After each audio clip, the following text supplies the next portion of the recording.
போறோம்னா பண்ணிட்டே இருக்கோம். குறிப்பா அதனால தான் காட்டன் பாலிசியை வந்து இந்த பட்ஜெட்ல நீங்க பார்த்துருக்கணும். ஏன்னா நம்முடைய கோவை தொழில்துறை வந்து நம்ம மேனிஃபெஸ்டோல பார்த்தீங்கன்னா ஒரு முக்கியமான பாயிண்ட் காட்டன் பாலிசி 2.0 நம்ம பேசணும், மேனிஃபெஸ்டோல பேசணும். அது இந்த முறை கொண்டு வந்திருக்கிறோம். நீங்க பாத்தீங்களான்னு தெரியல பட்ஜெட். ஏன்னா வாஜ்பாய் காலத்துல காட்டன் பாலிசி 1.0 இருந்துச்சு. இன்னைக்கு பிரச்சனை என்னன்னா காட்டனை பொறுத்த வரைக்கும் லாங் ஸ்டேபிள் காட்டன் வேணும் கோயம்புத்தூர் நம்முடைய சொந்தங்களுக்கு, குவாலிட்டி காட்டன் வேணும், த்ரெட் ஸ்ட்ராங்கா இருக்கும். இதான் நமக்கு. அது நமக்கு இருக்கக்கூடிய காட்டன்ல இல்ல அப்படிங்கறதுனால நம்ம பல இடத்துல இருந்து காட்டனை இம்போர்ட் பண்றோம். ஆஸ்திரேலியால இருந்து பண்றோம், ஈஜிப்ட்ல இருந்து பண்றோம். அதனால தொழில்துறையினுடைய முக்கியமான கோரிக்கை நீங்க காட்டன் பாலிசியை திரும்ப லான்ச் பண்ணி இந்தியால குவாலிட்டியான காட்டனை ஊக்குவிக்கணும். ஏன்னா இந்தியால எந்த பகுதி கஷ்டப்படுதோ இல்லையோ திருப்பூர் கோயம்புத்தூருக்கு தான் லாங் ஸ்டேபிள் காட்டன் வேணும். டிஷர்ட்ல இருந்து குவாலிட்டி, ஏன்னா எக்ஸ்போர்ட்ஸ் எல்லாமே லாங் ஸ்டேபிள் காட்டன். ஸோ சொன்னபடி எங்களுடைய தேர்தல் வாக்குறுதியில இந்த பட்ஜெட்ல அம்மா நிர்மலா சீதாராமன் அவங்க கொண்டு வந்திருக்கிறாங்க ஒரு விஷயம். இரண்டாவது, நம்முடைய இம்போர்ட்டை பொறுத்த வரைக்கும் பல இடத்துல ரேஷனலைசேஷன், குறிப்பா பங்களாதேஷ்ல இருந்து வரக்கூடிய உள்ளாடைகள், அது திருப்பூராக இருக்கட்டும், கோயம்புத்தூராக இருக்கட்டும், ஈரோடு இந்த பகுதி உள்ளாடைகள் பார்த்தீங்கன்னா மிக மிக கடுமையாக நம்முடைய director general of foreign trade DGFT கடுமையான நடவடிக்கை, ரவுண்ட் ட்ரிப்பிங். நம்முடைய மெயின் பிரச்சனை பங்களாதேஷ்ல இருந்து வர்றாங்கன்னு சொல்றதை விட வேற நாட்டில இருந்து பங்களாதேஷுக்குள்ள போய் தமிழ்நாட்டுக்குள்ள பங்களாதேஷா வர்றாங்க அப்படிங்கறத நம்முடைய பிரச்சனை. அது இந்த ஆண்டுக்கு நீங்க பாத்தீங்கன்னா டிஜிஎஃப்டி மிக கடுமையாக பியூஷ் கோயல் அவர்களுடைய அமைச்சரவை கடுமையான நடவடிக்கை எடுத்திருக்கிறாங்க. பல பேர் தொழில்துறை நம்மை பாராட்டி இருக்கிறாங்க. இதுவும் நாம தேர்தல் வாக்குறுதியை கொடுத்திருக்கோம், தொடர்ந்து செய்வோம். அதே போல மூன்றாவது நாம் கொடுத்திருப்பது எஃப்டிஏ, ஃப்ரீ ட்ரேட் அக்ரிமெண்ட். ஏன்னா இன்னைக்கு நம்ம காட்டன் இதெல்லாம் பேசுறத விடங்கன்னா இங்க இருக்கக்கூடிய எக்ஸ்போர்ட்டர்ஸ்க்கு 5 மடங்கு எக்ஸ்போர்ட்டை வளர்க்கணும். அதுக்கு ஒரே வாய்ப்பு யூகேல இருந்து வரக்கூடிய எஃப்டிஏ வேகமா சைன் பண்ணணும். அதற்கு தினமும் பியூஷ் கோயல் அவங்க சொல்லிட்டு இருக்காங்க எங்க இருக்கு எங்க போகுதுன்னு. உறுதியாக மிக வேகமாக எஃப்டிஏ யூகேவோடு கையெழுத்திடப்படும் பொழுது இந்தியாவில் அதிகமாக பயன்பெறக்கூடிய பகுதி திருப்பூரும் கோயம்புத்தூருமா இருக்கும். ஏன்னா நேரடியாக உங்களுடைய எக்ஸ்போர்ட் எண்ணெய் பொறுத்தவரை 3 to 5 மடங்கு depending on the variety of export, medical textile, normal T-shirts, அதுவும் அதிகமாக. ஒரு கோரிக்கை எண்ணெயை பத்தி சொன்னோம், நேஷனல் இன்வெஸ்டிகேஷன் ஏஜென்சி, அது அமித்ஷாஜி அவர்கள் எங்களுடைய கோரிக்கையை ஏற்று அதற்கான பரிசீலனை இருக்கு. ஏன்னா பவுண்டரியை பிக்சேஷன் பண்ணணும். கொச்சின் ஒரு பக்கம் இருக்கு, ஒரு பக்கம் சென்னை இருக்கு.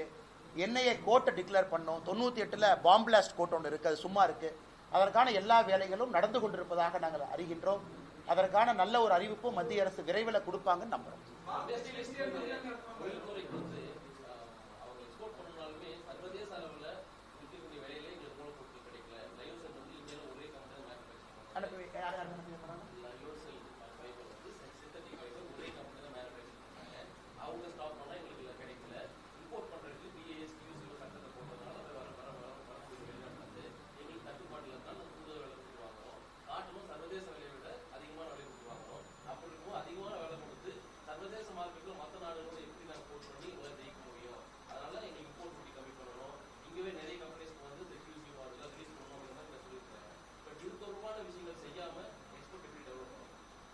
ஓகே, நீங்க சொன்ன கேள்விக்கு நேரடியாக பதில் சொல்றாங்கன்னா, கோயம்புத்தூர் பகுதியை சார்ந்த குறிப்பாக ரயன் சிந்தட்டிக் ஃபைபர்ல இருக்கக்கூடிய நம்பர் 1, நம்பர் 2, நம்பர் 3 இந்த நிறுவனங்கள்லாம் நம்முடைய நிதியமைச்சர் அவங்கள சந்திக்க வச்சோம். நீங்க அவங்கள்ட்ட கேட்கலாம், நான் பேர் சொல்ல விரும்பல. அப்ப 2 பிரச்சனைகள் முக்கியமா அவங்க நம்முடைய நிதியமைச்சர் முன்னாடி வச்சாங்க. முதல் பிரச்சனை என்னன்னாங்கன்னா, இன்னைக்கு இந்தியாவில் உற்பத்தி ஆகக்கூடிய சிந்தட்டிக் ஃபைபர் குறைவா இருக்கு. சில கம்பெனிகள் மட்டும்தான் உற்பத்தி பண்றாங்க. இந்தோனேஷியா, குறிப்பாக இந்தோனேஷியா, ஈஸ்ட் ஏஷியால இருந்து சிந்தட்டிக் ஃபைபர் இந்தியாக்குள்ள வந்து டம்ப் பண்றாங்க. நமக்கு இந்தியாக்குள்ளேயும் சிந்தட்டிக் ஃபைபர் உற்பத்தி ஆகணும், ரயன் மாதிரி ஃபைபர் உற்பத்தி ஆகணும். அதே நேரத்தில் இந்தோனேஷியால இருந்து டம்ப் பண்றவங்களையும் ஆன்டி டம்பிங் டியூட்டியோ இம்போர்ட் டியூட்டியோ போட்டு நாம் அதை குறைப்பதற்கான முயற்சி எடுக்கிறோம். இவங்க ஆர்குமெண்ட் என்ன, ஒரே நேரத்தில் குறைச்சிட்டீங்கன்னா இந்தியால பற்றாக்குறை இருக்கும் பொழுது நாங்க எங்கிருந்து வாங்குவோம், நேரா இது விலை ஏறிடுது. அப்ப எங்கனால ஆர்டிபிஷியல் ஃபைபரை வச்சு செய்ய முடியல. அதற்கான எல்லா முயற்சியும் நிதியமைச்சர் எடுக்கிறாங்க. நான் கம்பெனியினுடைய பேரை சொல்ல விரும்பலீங்கன்னா அதற்கான எல்லா முயற்சி, ஏன்னா இந்தியால கண்ட்ரோல் 2 கம்பெனி கையில தான் இருக்கு. only 2 companies own that market share. அப்ப அவங்களையும் கண்ட்ரோல்ல வைக்கணும். இந்தோனேஷியா போன்ற நாட்டில் இருக்கக்கூடியவங்களுக்கு வாய்ப்பு கொடுக்கணும். ஆனா அவங்களும் வந்து ஃபுல்லா டம்ப் பண்ணி சின்னதா க்ரோ ஆகக்கூடிய ஆர்டிபிஷியல் ஃபைபர் இருக்கிறவங்கள செட் போயிடக்கூடாது, அவங்களையும் வளர்த்தணும். இதற்கான முயற்சியை மத்திய அரசு எடுக்கிறாங்க. இது ஒரு காம்ப்ளிகேட்டடான ஒரு சப்ஜெக்ட்டுங்கன்னா முழு முயற்சியை நிர்மலா சீதாராமன் அவர்கள் பர்டிகுலரா சிந்தட்டிக் ஃபைபர், ரயான் போன்ற இதுக்கு எடுத்துட்டு அண்ணா எங்களுக்கு ரொம்ப சந்தோஷம். இந்த வருஷம் வந்து பாரத் டெக்ஸ் நம்முடைய பாரத் மண்டபத்தில் நடந்துச்சு. அதனுடைய மிகப்பெரிய டிஸ்பிளேயர்ஸ் எல்லாம் கோயம்புத்தூரை சார்ந்த நம்முடைய சொந்தங்கள் போனாங்க. அது எப்பொழுதுமே உங்களுக்கு தெரியும், ஜெர்மனியில் கோர் யூரோப்பில் நடக்கக்கூடிய ஒரு நிகழ்வை பியூஷ் கோயல் அவர்கள் போன ஆண்டு திருப்பூர் பியூஷ் கோயல் அவங்க வந்த பொழுது ப்ராமிஸ் பண்ணிட்டு போனாங்க. இந்த ஆண்டு நம்முடைய பாரத் டெக்ஸ் ஃபேரை பாரத் மண்டபத்தில் நம்ம நடத்தும் பொழுது உலகத்தில் இருக்கக்கூடியவங்க இங்க வருவாங்க. அதனால முதல் விஷயம் என்ன பண்ணிருக்கோம், நம்ம ஆட்கள் போய் ஜெர்மனி, மியூனிக், பாரிஸ்ல பண்றத பாரத் மண்டபத்தில் பண்ணிருக்கோம். இரண்டாவது, எதற்கு தமிழ்நாடுன்னா கோயம்புத்தூர்ல நடத்த வேண்டும் என்பது எங்களுடைய ஆசை. வருகின்ற காலத்துல பாரத் டெக்ஸ் ஃபேர்ல கோயம்புத்தூர்ல நடத்தணும் அப்படிங்கிற ஒரு வேண்டுகோளை வைப்போம். அதுவும் நடப்பதற்கான வாய்ப்பு. ஒரே வந்து இடப்பற்றாக்குறை. எனக்கு தெரியும், அண்ணன் வந்து நிறைய பிசினஸ் எல்லாம் நீங்க ட்ராக் பண்றீங்க. ஏன்னா பாரத் மண்டபத்தில் இருக்கக்கூடிய ஸ்டால் இடம் அவ்வளவு பெரிய ஏரியா, கோயம்புத்தூர்ல அந்த ஏரியா இருக்கா அப்படிங்கிற ஒரு கேள்விக்குறி. அதையும் நம்ம சால்வ் பண்ணி வில் ஃபைண்ட் அ வேங்க. இன்னும் 1.5 வருஷம் இருக்குங்கன்னா இப்போ ஆளுங்கட்சி வந்து ஏதோ ஒரு ரீசன் சொல்லிட்டு மக்களுக்கு வந்து பரிசு பொருட்களை கொடுக்க ஆரம்பிச்சிட்டாங்க. தொடர்ந்து ஒவ்வொரு ரீசனும் எல்லாத்துக்கும் போயிட்டு தமிழ்நாடு முழுக்க இதை எப்படி பாரதிய ஜனதா கட்சி? ஆனா இன்னைக்கு சில கட்சிகள் வந்து தொண்டரை சேர்த்தறதுக்கு டம்ளரும் தட்டும் கொடுக்குறாங்க. எந்த கட்சின்னு உங்களுக்கு தெரியும், கோயம்புத்தூர், திருப்பூர், கரூர்லாம் பார்த்தேன். சில கட்சிகள் இவங்க பர்த்டே அவங்க பர்த்டேன்னு சொல்லிட்டு ஏதோ ஒரு இந்த டப்பாலாம் தூக்கிட்டு வந்து வீட்டில் போட்டு வைக்கிறாங்க. ஸோ எதுக்குன்னா எல்லாம் எலெக்ஷன் வர்றதுக்கு முன்னாடியே அட்வான்ஸ் ப்ரீலோட் பண்ணிடுவோம் அப்படின்னு. இதெல்லாம் மக்கள் பார்ப்பாங்கன்னா இதெல்லாம் மக்கள் பெருசாக எடுத்துக்க மாட்டாங்க. அதனால இதை வச்சு தான் ஓட்டு போட்டு நாங்கள் ஜெயிக்க போறோம்னு திமுக உட்பட எந்த கட்சி நினைத்தாலும் மக்கள் அதை பெரிதாக எடுத்துக்கொள்ள போவதில்லை. அதான் எங்களுடைய கருத்து.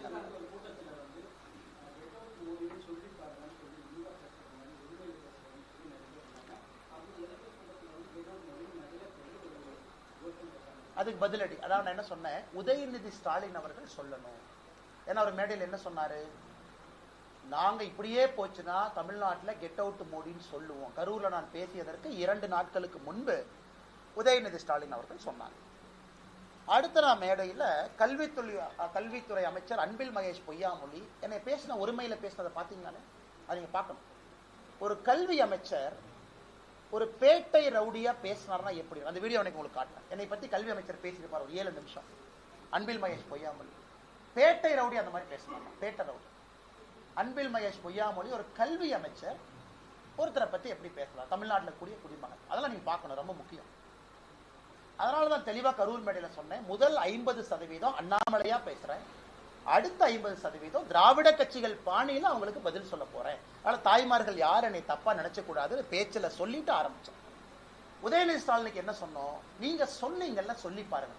அவருக்கு பயம், சப்போர்ட்டுக்கு 500 பேர்த்த கூட்டு வந்துட்டார். அவர் தனியா சொன்னா மாட்டிக்குவாங்க. 500 சின்ன பசங்களை பின்னாடி உட்கார வச்சுட்டு எல்லாம் கெட் அவுட் மோடின்னு சொல்லுங்க அப்படின்னு.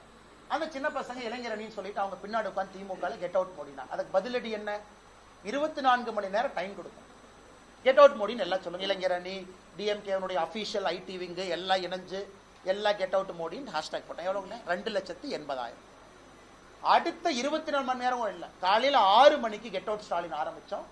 3:27க்கு 10வது லட்சம், 1 million. 6 AM to 3:31 PM, 3:27 PM, 1 million, 10 லட்சம் கெட் அவுட் ஸ்டாலின். ஆனால் நாங்க இது வந்து ஒரு அளவுகோலா சொல்லிங்கன்னா உங்களுக்கு உங்க பாணியில நாங்க பதிலடி கொடுக்க ஆரம்பிச்சோம். இன்னைக்கு கையெழுத்து இயக்கத்தை பாருங்க எந்த அளவுக்கு மேசிவா பிஜேபி களத்தில் இருக்கும். மார்ச் 22 தேதியை குறிச்சு வச்சுங்க, திருச்சியில பாரதிய ஜனதா கட்சியினுடைய பொதுக்கூட்டம்.